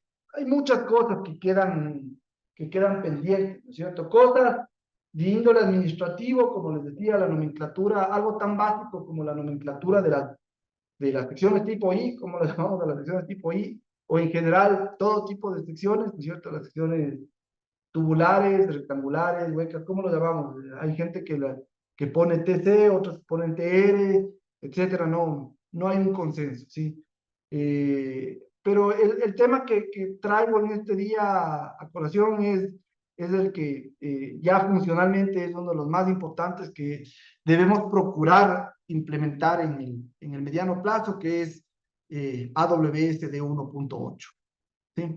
Entonces, Revisando esto nuevamente, decíamos que todo lo que es gravedad, hoy por hoy es ISC 360, AWS de 1.1, y lo que es el diseño por sismo es ISC 341, 358 y AWS de 1.8. ¿Sí? Bien, entonces es claro, ¿no es cierto? Y de hecho 341 y 358 apuntan a AWS de 1.8. ¿Sí? Entonces, si vemos un ejemplo muy breve, supongamos nosotros que tenemos este sistema de resistencia a carga lateral, ¿no es cierto? Este pórtico de momentos especiales y tenemos perpendicular a estas vigas que son vigas de un sistema de gravedad únicamente, ¿no es cierto? Si nosotros nos fijamos en esa conexión y en esa columna, fíjense ustedes, esto que está aquí vendría a ser la viga 1, 2, ¿cierto? Vendría a ser esta viga de aquí, ¿sí? Y esto que está aquí vendría a ser la viga perpendicular a esa viga, ¿no es cierto? La viga AB, y esta columna vendría a ser la columna A1. Eso es lo que estamos viendo aquí, ¿sí? Esta es una gráfica sacada justamente de este código en el que ustedes pueden ver que se nos indica, ¿no es cierto? Esta conexión, al ser parte del sistema de resistencia a carga sísmica, tiene que ser diseñada y construida de acuerdo a D18, ¿sí? Entonces, estas soldaduras tienen que ser hechas de acuerdo a D18, contemplando que son soldaduras de demanda crítica, lo propio esto, el detallamiento de los agujeros de ratón, todo esto tiene que ser hecho de acuerdo a D1.8. Esta viga que está aquí y todas sus soldaduras que no son parte del sistema de resistencia a carga lateral, tienen que ser hechas de acuerdo a D11. ¿Sí? Entonces ustedes pueden ver, esta es una de las particularidades de las estructuras de acero y que les diferencia muchísimo de las estructuras de hormigón. En las estructuras de acero hay mucho detalle, mucha planificación, muchas cuestiones que cumplir, ¿cierto? Si ustedes se fijan, por ejemplo, en la construcción, en el diseño y en la construcción de estructuras de hormigón armado, básicamente todo se encuentra enmarcado dentro de un solo documento, ¿cierto? ACI 318, ¿sí? En tanto que en estructuras de acero tenemos todo lo que les mostraba hace un momento atrás. Entonces, es un tipo de construcción que para que funcione bien requiere mucho cuidado, requiere la implementación de muchas, ¿sí? Entonces, con esto dicho, claro, deberíamos implementar de 1.8, debemos implementar de 1.8, ¿cierto? Fíjense ustedes, en cuanto a la calificación de soldadores, les muestro brevemente, este es el espécimen que se utiliza para hacer la calificación de soldadores de acuerdo a AWS de 1.1, ¿no es cierto? Y claro, es básicamente una junta de penetración completa con una placa de respaldo en la que se va rellenando esta soldadura y después se sacan estos dos especímenes que ustedes pueden ver aquí, ¿no es cierto? Para hacer los ensayos de doblado correspondientes y verificar si el soldador califica o no califica, ¿sí? Entonces, esto es lo que exige AWS de 1.1. AWS de 1.8 para la calificación de soldadores requiere algo más. Fíjense ustedes, requiere 4 especímenes. Acá requerimos 2, ¿cierto? Aquí requiere 4 y las probetas tienen que ser sacadas de estas posiciones donde se muestran. Pero por sobre todo, fíjense, este es el espécimen para calificación de soldador de AWS de 1.8. Y ustedes pueden ver que, pues bueno, es diferente al de D11 en el sentido de que hay que soldar estas dos placas verticales, ¿cierto? Además, el D11 vendría a ser solamente estas dos placas horizontales, ¿cierto? Eso vendría a ser esto de acá. D18 requiere la ubicación de estas dos restricciones, llamémoslo así, sobre las cuales tiene que soldar el soldador y luego sacar esas probetas para hacer los ensayos de doblez correspondientes. Y claro, esa es una diferencia grande. Y podríamos decir, ¿no es cierto? Sí, ok, pero esto se puede hacer. O sea, simplemente se sueldan esas dos placas verticales y listo, y califiquemos a los soldadores de acuerdo a AWS de 1.8. Y es cierto. Pero además de eso, AWS de 1.8 tiene requerimientos en cuanto a los materiales de aporte, a las características del acero estructural. En general, al igual que hace 20 años, no estábamos listos para implementar pernos A325 o barras de anclaje F1554 o conectores tipo stud. En la actualidad tenemos esa particularidad que todavía tenemos que resolver y que esperamos que dentro de los próximos máximo 5 años ya contemos con todo lo que se necesita para implementar D1.8 en su totalidad. Si me permiten regresar brevemente hacia una diapositiva, eh, eh, eh, creo que no lo tenía aquí, pero hoy por hoy lo estamos dejando como algo abierto en el sentido de que si los documentos contractuales exigen la implementación de D1.8, entonces se lo deberá hacer. Pero como mínimo, NEC SEAC exige la implementación de AWS D1.1. Por esta razón. Y obviamente, si es que los documentos contractuales exigen la implementación de D1.8, la elaboración de especificaciones técnicas, la elaboración de pliegos, de los rubros, deben contemplar esa implementación, que también exige de pronto que se tenga que diferenciar el rubro de provisión, fabricación y montaje de acero estructural entre lo que es gravedad y lo que es sismo, cual es otro tema que también no es de fácil implementación y que esperamos en el futuro lo podamos resolver. ¿Sí? Bien, conclusiones, brevemente. La NEC SEAC 2024 implementa las modificaciones necesarias después de 8 años de aplicación de la primera edición. Permite gestionar el diseño y la construcción de estructuras de acero de una manera más ordenada, ¿sí? Sin embargo, hay que ser muy conscientes de que los códigos de diseño y construcción de estructuras son documentos dinámicos, ¿cierto? Es decir, deben seguir siendo revisados y actualizados de manera continua, ¿sí? Y en ese sentido, si es que me animo a decir que, si es que dentro de los próximos 5 años, ese 5 sobre 10 que veíamos anteriormente se convierte en un 7, en un 8 sobre 10, habremos triunfado en la implementación de esta nueva edición de la NEC. Son los años venideros del desarrollo continuo de este código lo que permitirá seguirlo optimizando y hacerlo más ordenado y que obtenga y que se obtenga el fin último, ¿no es cierto? Que es permitir que como país sigamos avanzando y formalicemos más y más la construcción en nuestro medio. Esto me trae al final de la presentación. Les agradezco por su atención y pues bueno, creo que hay espacio para un par de preguntas. Claro que sí. Muy- Muchísimas gracias por su exposición, doctor. Tenemos la mano levantada del máster Isurieta, del ingeniero Cristian Cervantes. Eh, Primero, antes de darle paso a ellos, hay unas preguntas que tenemos en el chat, algunas de ellas, por lo que vamos a mencionarlas.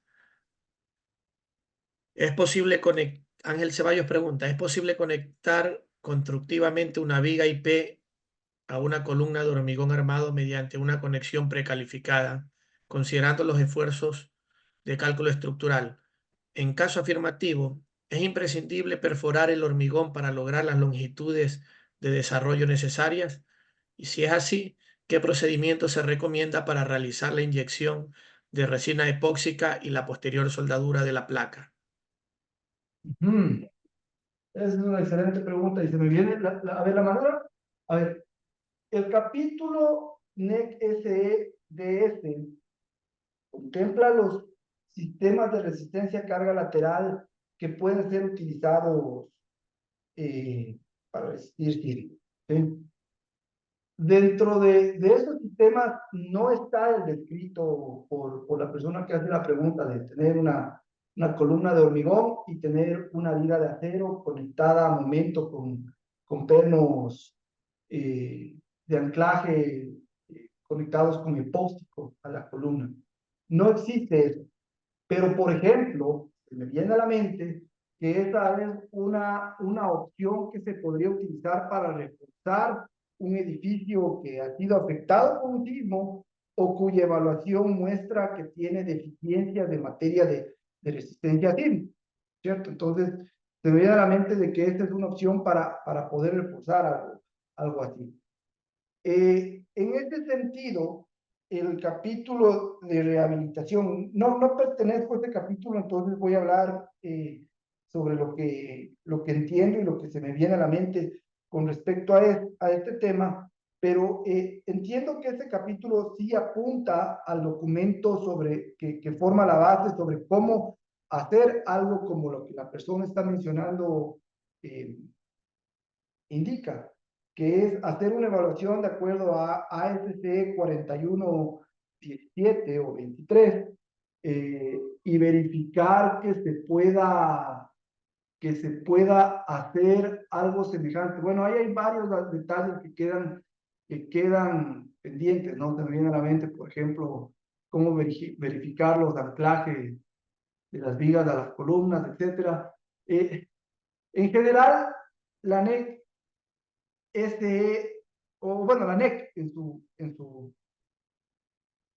su totalidad no contempla este tipo de sistema, pero ciertamente para el reforzamiento de una estructura existente, pienso que algo se podría hacer para implementarlo. Esas ya son cosas específicas de cada proyecto, ¿no? Habría que ver con fiscalizadores, con diseñadores y demás, qué es lo que puede hacer. Por ejemplo, se me viene a la mente eso, ¿no? Uno puede poner columnas de hormigón y la viga de acero y hacer la conexión en algún software de diseño estructural para hacer una evaluación de acuerdo a AST 41, AST 41, pero por ejemplo ya en la materialización en sí de la conexión, se me viene a la mente cómo certificar esos anclajes y demás. Entonces, perdón por la respuesta a medias, pero eso es cómo está estructurado actualmente la NEC. No lo permite para un sistema nuevo, para un edificio nuevo, perdón, para un edificio existente como reforzamiento, de pronto puede existir la posibilidad de hacerlo en función del capítulo de rehabilitación y evaluación de estructuras que apunta a ASC 41. Leo estas tres intervenciones antes de pasar con las personas que tienen la mano levantada. José Luis López, habitualmente se han visto las construcciones en el Ecuador y las realizan con tubo cuadrado, tanto en columnas y vigas.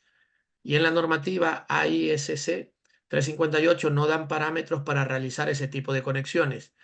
Van a implementar ese tipo de conexiones también de acuerdo a las construcciones que utilizan electrodos 6011, pero en la normativa AWS de 1.1 recomienda mínimo para estructuras de electrodos 7018. Jessica Flores también. ¿De qué manera se analizó las medidas de protección contra incendios que requieren las estructuras de acero que alojan sistemas de almacenamiento de energía de corriente en la nueva actualización de las NEC 2024? Javier Cedeño Macías también hace No sé si podemos ir respondiendo pregunta por Ok, pregunta. perfecto.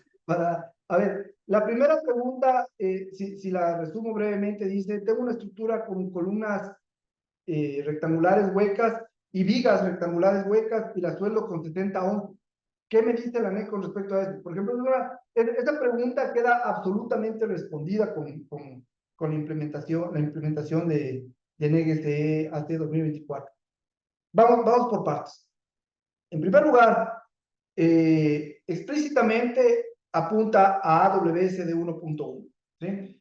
Y en AWS de 1.1 uno va a encontrar que en función de cuál es el material base, por ejemplo, una STM A36, aquí en A250, A992, etcétera, existen grupos de electrodos, de materiales de aporte, relacionados con cada proceso de soldadura que pueden ser utilizados para soldar tal o cual cosa. Entonces, En este caso, bueno, la persona que hacía la pregunta hacía referencia de que no se permite utilizar E6011, sin tenerlo absolutamente claro en mi cabeza en este momento. Me parece que AWS de 1.1, en el grupo de aceros al carbono, sí permite, entre el cual está el A36 y el A522, sí permite para el proceso MAU utilizar E7011 o E7018. Ahí más bien viene la consideración del diseño, ¿no es cierto? El diseñador utilizó un E de 60 kSI o un E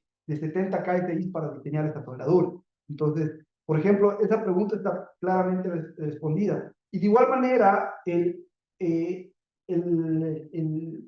no recuerdo en qué sección específica, pero se hace referencia a que cuestiones como secciones tubulares para vigas, no se permite, no está permitido utilizar ese tipo de secciones, por varias razones. En primer lugar, desde el punto de vista más fundamental, si nos vamos a la mecánica, a nuestro curso de mecánica de materiales, ¿no es cierto? La mejor sección para sostener cargas de fricción es una sección tipo I, ¿cierto? Porque produce un momento de inercia mayor, etcétera, etcétera. Entonces, desde el punto de vista comportamiento estructural, uno ya va entendiendo que eso no es lo que, no es una sección coherente, digamos así, para utilizarlo como un elemento sujeto a fricción. Pero ok, digamos que por alguna razón la persona tiene tubos que le sobraron de algún otro proyecto y quiere utilizarlos como vigas en otro proyecto, ¿cierto? Ok.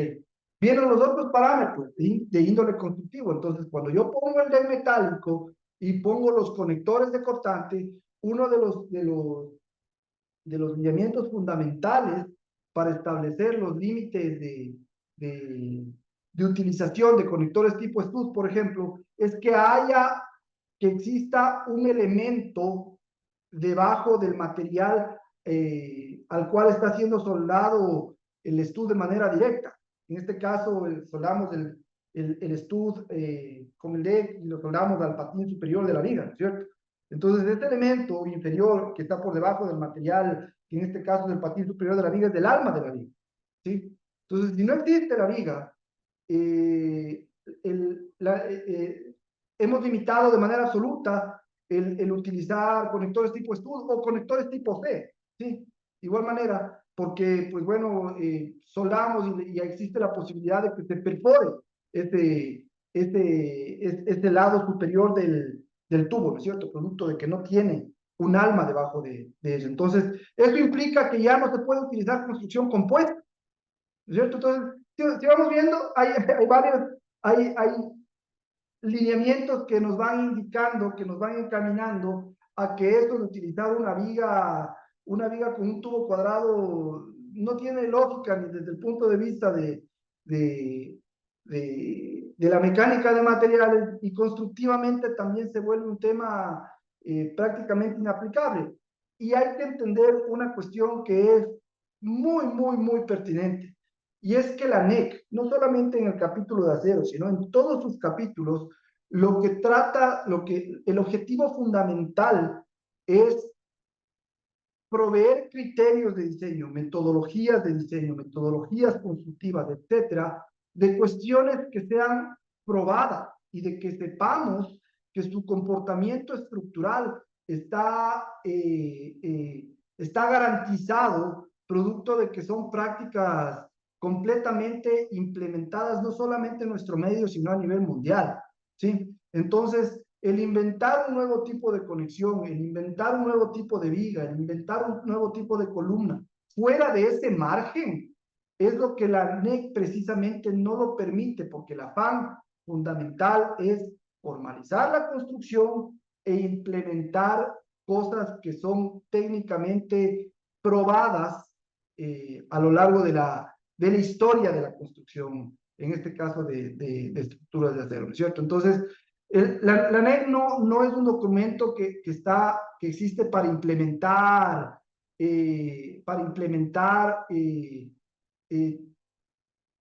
investigaciones en desarrollo o cuestiones que han sido implementadas, que han sido publicadas en tal o cual paper que funcionó, etcétera. No, esto Esas implementaciones toman mucho tiempo hasta que puedan volverse parte de los códigos de diseño y de construcción, y no solamente de la ANEC, sino a nivel mundial. Entonces, ciertamente, creo que el ejemplo que acaba de dar la persona que hizo la pregunta, el capítulo actual de la ANEC lo responde en su totalidad. Con respecto a la pregunta referente a eh, sistemas de protección para fuego, lo que se ha hecho es implementar el apéndice 7 de AISC 37022. Ciertamente, quienes han llevado la vanguardia históricamente en materia de, de comprensión del comportamiento de una estructura de acero expuesta a fuego ha sido los países de Europa, específicamente eh, Inglaterra y UK, el Reino Unido. El Reino Unido ha tenido mucho desarrollo en ese aspecto, pero de igual manera han sido normas, un, un, un conjunto de normas que al final del día han terminado siendo difíciles de implementar en nuestro medio. Lo bueno de la aparición de este apéndice 7 en ISC 360 es que quienes lo puedan leer, y que es porque está implementado mayoritariamente en la NEC, en el capítulo 8, va a encontrar en que uno leyendo eso y estudiando eso puede comprender bastante bien los temas referentes a protección contra incendio, cuándo utilizarlos, cuándo el método prescriptivo es lo que se puede hacer, o cuándo merece un análisis de ingeniería más profundo, etcétera. Entonces, sí, eso es lo que se ha hecho en materia de protección contra incendio. No sé si hay alguna otra Eh, a pregunta. con- Gracias, doctor. A continuación, el máster Isurieta, por favor.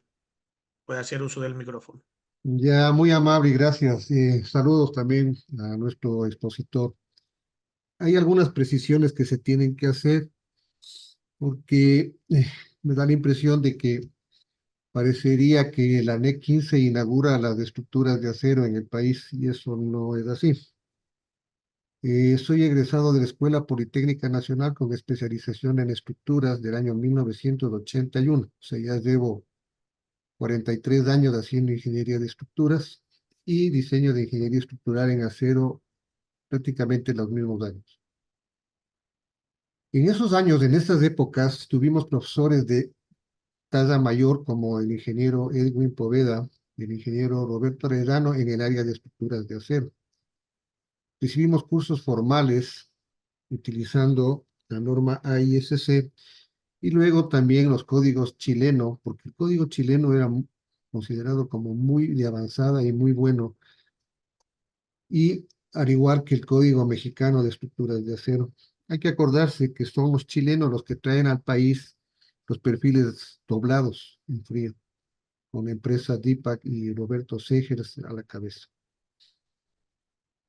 Por lo tanto, sí había tecnología para poder hacer eso. Luego, en el asunto de soldadores, tuvimos la aparición de una tropa muy buena, muy preparada, de soldadores que fueron los que dejaron la experiencia de la construcción del oleoducto.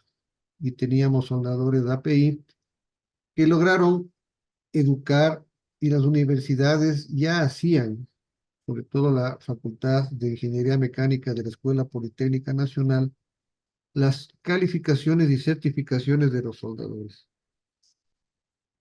Lamentablemente, era un mar revuelto el de la estructura de acero en el país.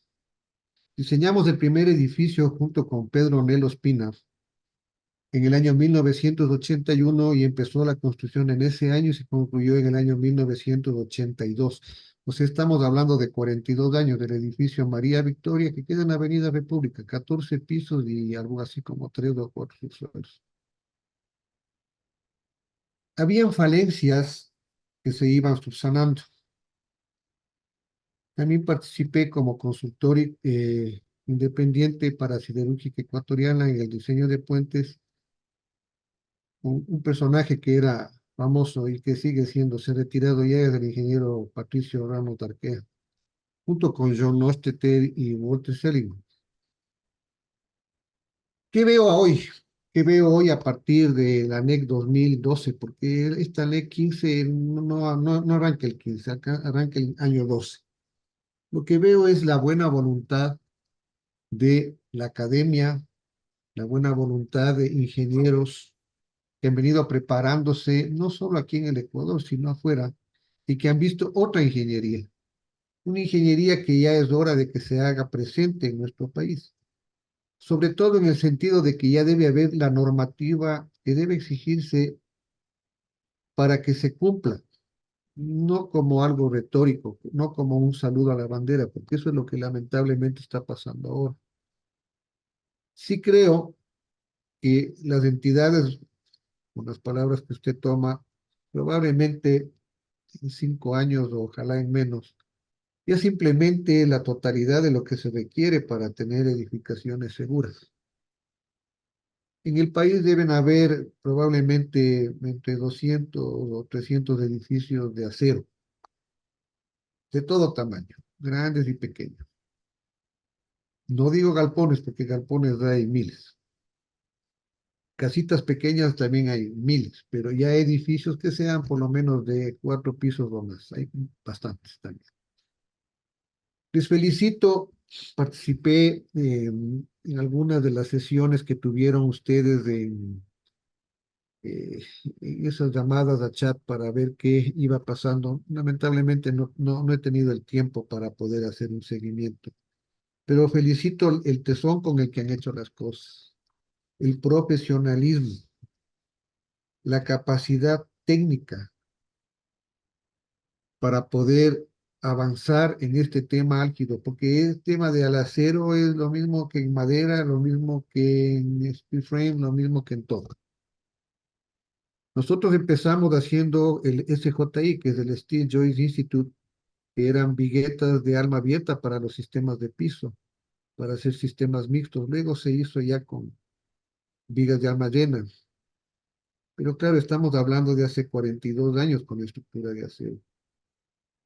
Nada más, yo creo que lo único que hay que hacer es ya apoyar lo que se está haciendo, empujar desde todos los ámbitos, desde la parte profesional de las personas que estamos involucrados en esto, obligarnos y obligar a que se cumplan las cosas, porque esa es la parte más difícil. Yo les agradezco al Colegio de Ingenieros Civiles de Manabí, les agradezco a todos los que han participado el día de hoy. Y creo que lo que están haciendo hoy en día, ojalá se repita, porque esta segunda jornada internacional debería ser por lo menos anual, ojalá sigamos en esto. Yo les felicito y espero que sigan adelante y muchas gracias por su tiempo.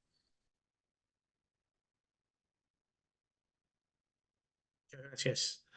Bueno, efectivamente, nosotros como Colegio de Ingenieros Civiles de Manabí iniciamos el año anterior eh, estas jornadas y queremos un poco que se repitan cada año.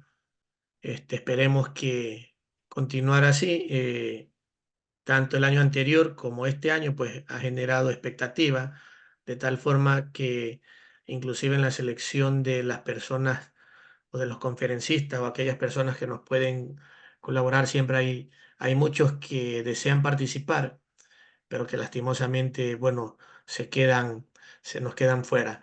Eh, Antes de escucharle al doctor Telmo, Cristian, por favor, Cervantes, también tienes alguna intervención. Hola, muy buenas tardes con todo. Un excelente día de reflexión que se está dando. Sin embargo, tengo una consulta. No sé si de pronto el ingeniero Sánchez pueda poner la lámina 20, que decía una nota interesante bueno, ya la había chequeado en el borrador de la NEC porque lo he revisado. Entonces quisiera ver si de pronto él la podía poner la lámina 20 y hacerle una consulta al respecto, que creo que a todos nos interesa lo que nos dedicamos a este tema.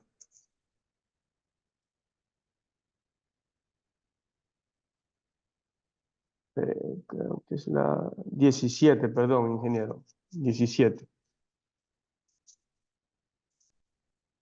¿Está? Ah, no. Sí, exactamente. Ahí hay una parte que me llama mucho la atención que dice este, que no se permiten utilizar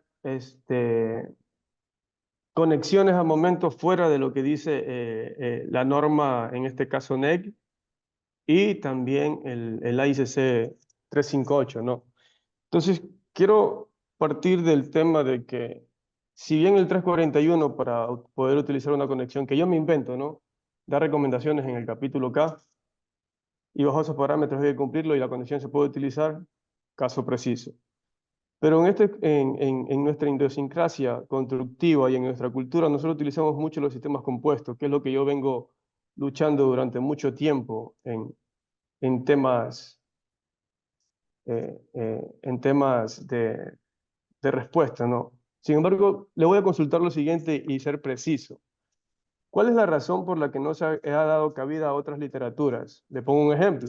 La guía japonesa, la guía de Singapur, el Eurocódigo, la guía 4 del Eurocódigo, las recomendaciones de la norma mexicana, los métodos australianos, el canadiense, el iraní, los sistemas de columnas compuestas.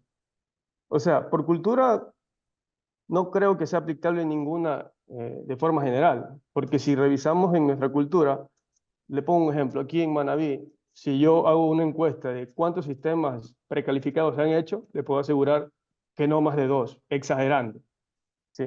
Sin embargo, yo comparto en estos sistemas que se limiten cuando la conexión llega directa a la columna, porque verdaderamente sufre fractura.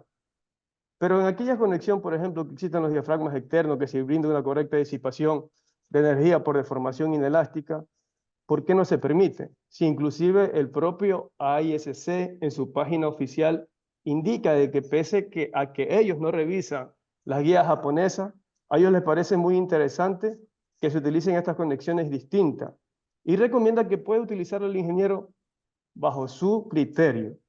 Entonces, vuelvo a consultar. Inclusive esa guía tiene parámetros de validez que hace que la conexión sea segura. Da parámetros para poder aplicar una correcta soldadura, para prediseño, para chequeos de estados límites.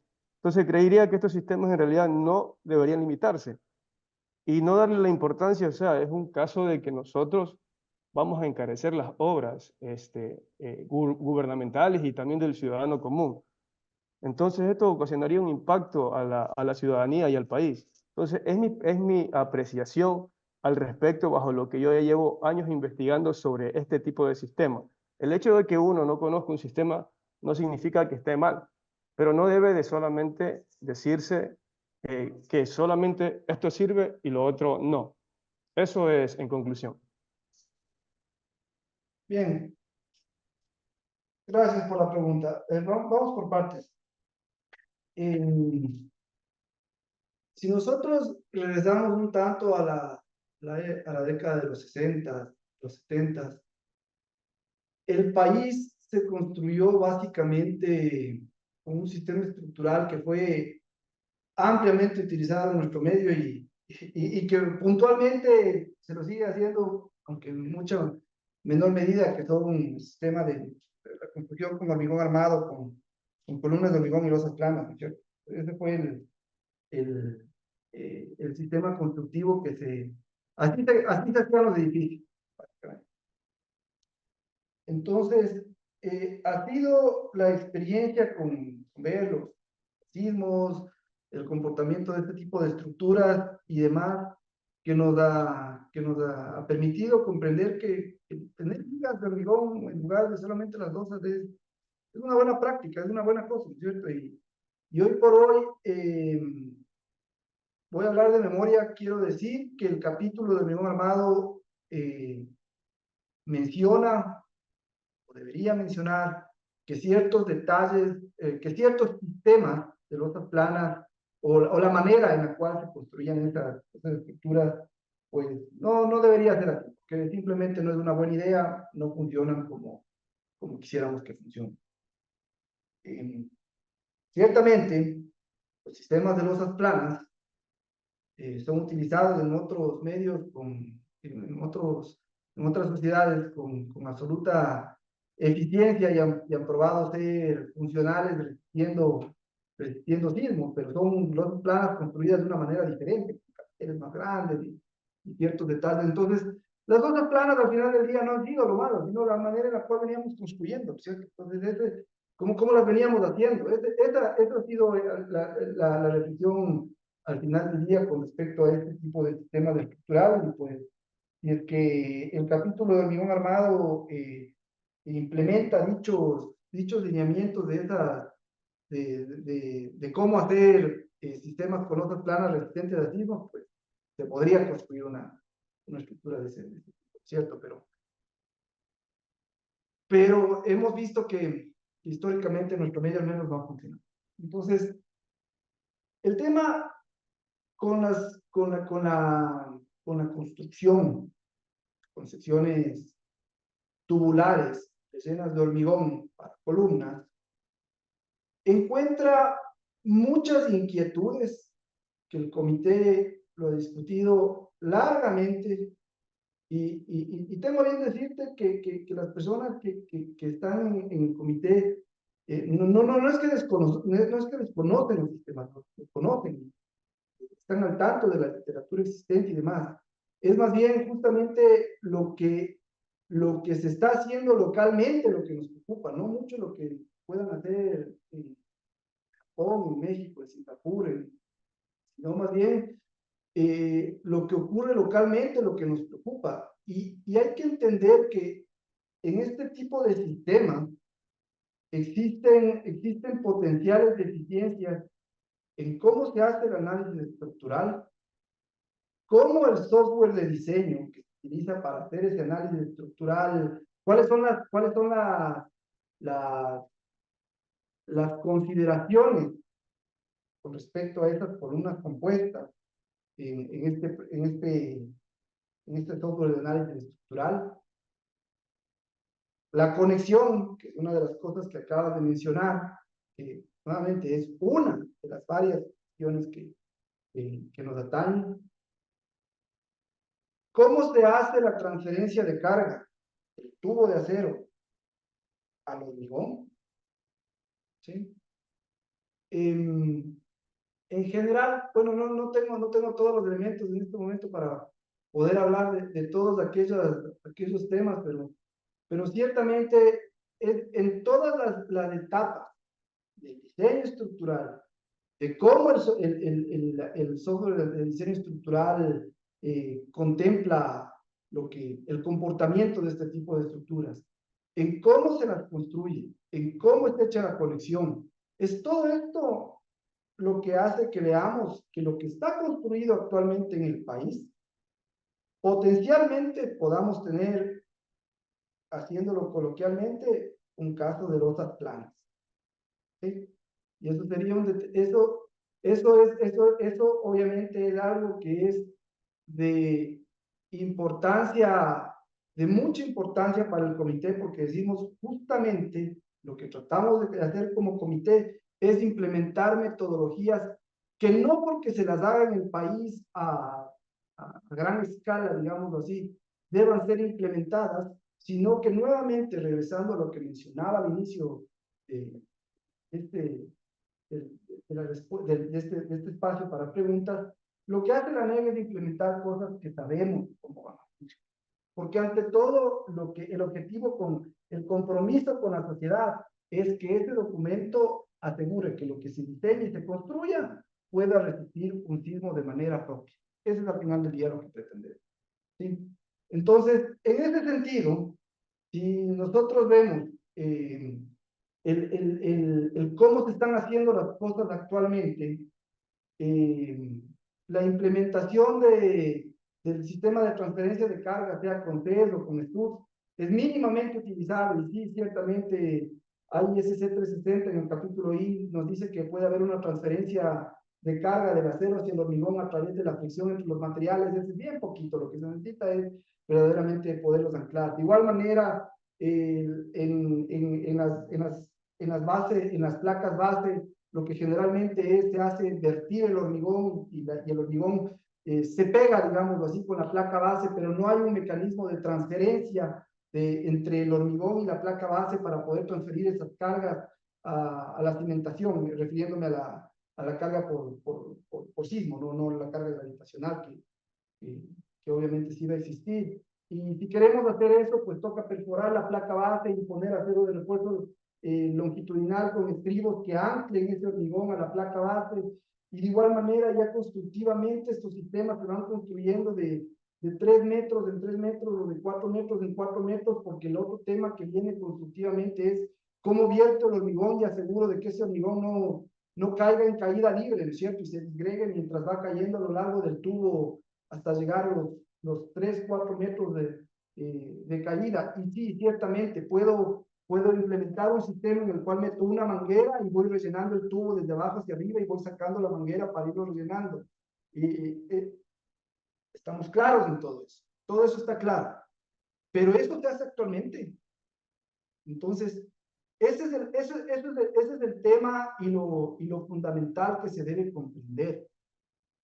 Que no se cierran los espacios ni a este tipo de sistemas, y como digo, el comité de hormigón tampoco cierra la implementación de losas planas con los lineamientos propios y las consideraciones de diseño propios para poder asegurar que cuando tiemble nuevamente Manabí, Guayaquil, Quito, lo que sea, no tengamos los problemas de las fatalidades que hemos observado a lo largo de las décadas, producto de hacer las losas planas como se las da.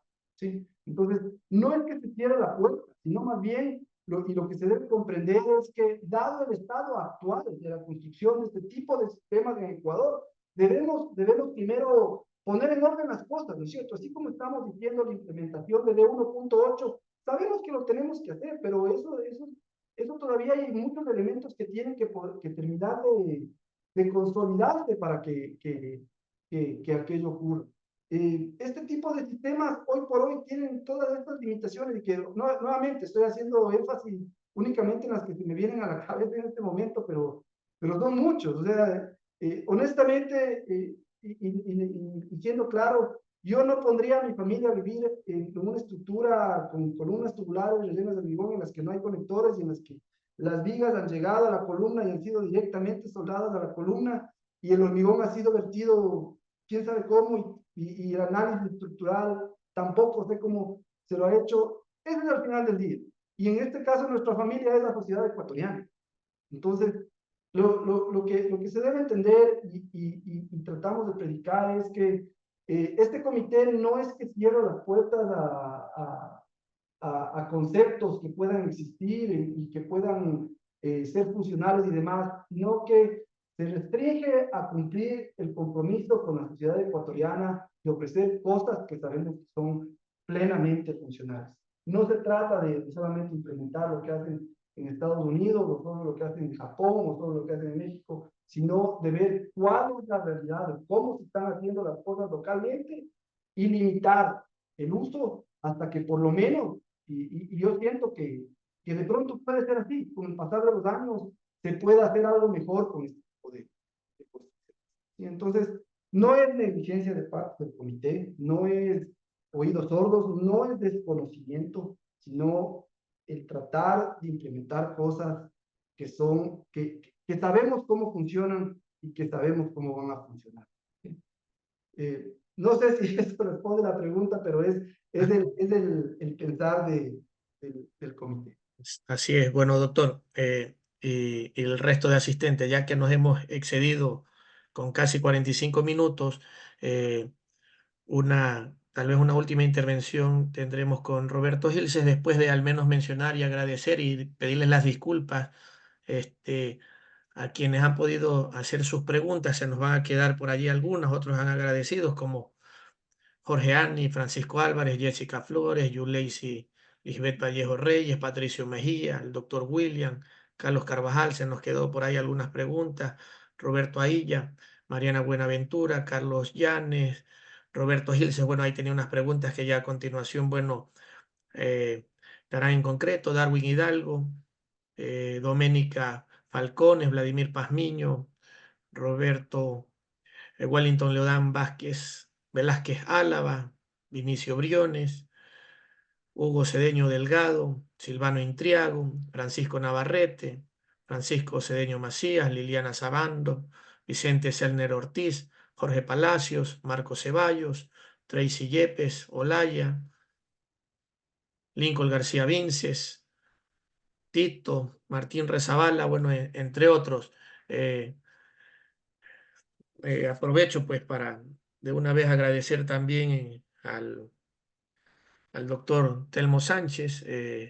Le pido asimismo a Roberto Gilces que sea breve en su pregunta y asimismo, doctor, en su respuesta para ver si en un par de minutos pues cerramos la jornada del día de hoy que continuará el día de mañana. Roberto, por favor. Claro, muchas gracias, ingeniero Carvajal, por la apertura, más que todo, ¿no? Agradecerles al Colegio de Ingenieros Civiles por esta charla. Realmente es de mucho agrado para toda la comunidad civil. Y también al ingeniero Telmo por la ponencia que nos ha dado, ¿no? Mi pregunta básicamente es la siguiente, ¿no? Y gira en torno casi en la misma línea del uso de conexiones en columnas tubulares rellenas de hormigón, ¿no? Que realmente es bastante relevante. Si bien es cierto, somos conscientes de que existe bastante informalidad que en las estructuras de acero, no tan solo en las estructuras de acero, sino en las estructuras de hormigón, a pesar de tener buenos códigos, conocer literaturas, hay bastante por hacer todavía en la construcción, ¿no? En ese sentido, ¿no? Estoy de acuerdo realmente que se ven barbaridades de conexiones hoy en día, no en todas las construcciones, ¿no? Pero sí en la mayoría, y justamente sea por el tema informal. Entonces, en ese sentido, ¿no? El sistema estructural más común que construimos acá en el país, pues son los marcos ya sea de concreto reforzado o de estructuras de acero. Y en esa línea, pues de las estructuras de acero, que es justamente el tema del código que se está presentando, están los especiales a momento. El propio ISC 341, que en este caso da los lineamientos para condiciones sísmicas, eh, tiene dentro de sus gama de secciones el uso de conexiones tubulares rellenas de hormigón, lógicamente con una adecuada transferencia de fuerza entre concreto, acero, ¿no? Y en ese mismo sentido, eh, ya cuando se habla de pórticos especiales de aumento exclusivamente, se da la referencia a qué tiene que cumplir una conexión. Y obviamente, ¿no? Y presente de que es propicio de que cumpla el marco de concreto reforzado o especial de momento, deba disipar energía en vigas, por tanto sus nudos deben ser fuertes, es decir, sus conexiones deben ser fuertes, sus columnas deben ser fuertes, para que se cumpla este mecanismo. Entonces es ideal que la conexión sea capaz de proporcionar esa rotación a niveles grandes de esfuerzo, ¿no? Entonces, mi consulta va, ¿no? Eh, Dentro de las conexiones se acepta el uso de conexiones precalificadas de acuerdo con ISC 358 propiamente, ¿no?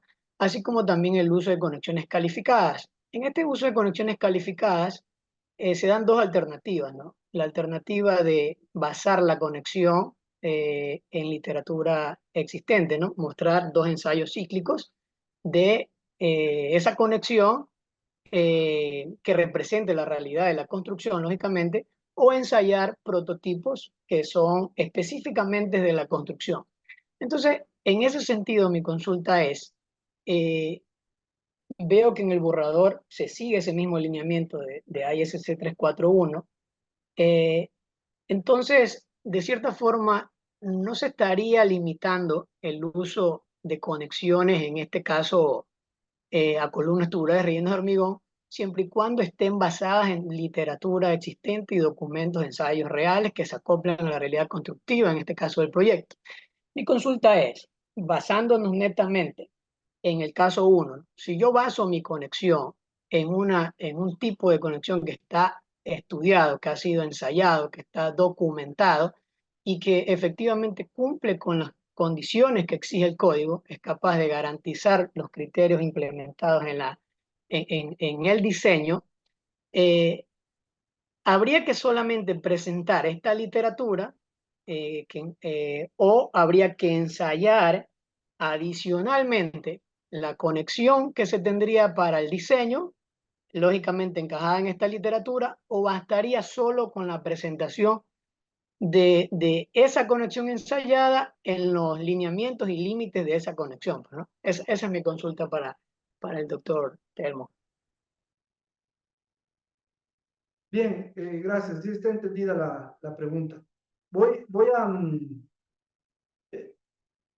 empezar respondiendo que, por ejemplo, si uno quiere utilizar una columna tubular hueca, rellena de hormigón, con vigas tipo I, existen conexiones precalificadas, ¿sí? Y, por ejemplo, ahí está la Conexer, que es una conexión precalificada, patentada y que tiene que ser diseñada y de acuerdo a los lineamientos que se muestran en 358. El problema es que es patentado, ¿cierto? Entonces, hay que adquirir los componentes para poder hacer la conexión, pero existen esas. No es que 358 no contempla este tipo de conexiones, existen, patentadas, pero existen. Y bueno, y con el paso del tiempo perderán la patente bueno, no voy a decir perderán la patente, perdón, eso es un término inadecuado, sino que la patente fenecerá y pues bueno, podrá ser utilizada en el amplio espectro que corresponda. Si uno precalifica, y yéndome a responder específicamente la pregunta, si uno precalifica una conexión, no solamente de una sección compuesta, sino si se me ocurre a mí hacer un tipo de conexión diferente y que la quiero patentar o lo quiero utilizar en un proyecto específico y lo hago de acuerdo a los lineamientos de AIST 341, pues justamente NEC, ASE, SEAC le está diciendo, ¿no es cierto? Todo lo que no esté aquí, vaya a IST 341 y ahí encontrará las respuestas, hágalo de acuerdo a eso. Sí, entonces, si uno quiere hacer una conexión precalificada, no precalificada, perdón, si quiere uno ensayar conexiones, la precalificación es algo mucho más amplio. Si uno quiere ensayar conexiones, lo puede hacer desde esa perspectiva. Nuevamente, regresando al sistema como tal, no es solamente la conexión, sino varios de los aspectos que hacía referencia hace un momento. Es un sistema constructivo en su comportamiento estructural, en su forma de analizarlo, en su forma de construirlo. Tiene, no lo voy a llamar limitaciones, sino cuestiones que tienen que ser valoradas en la actualidad, porque potencialmente no pueden tener un comportamiento estructural adecuado dado un sistema. ¿Sí? Ese es el tema fundamental. Se me viene a la mente otro elemento, la forma en la que se hace el tubo, uniendo cuatro placas con soldadura de filete, uniéndolas con juntas de penetración completa o dos canales CES.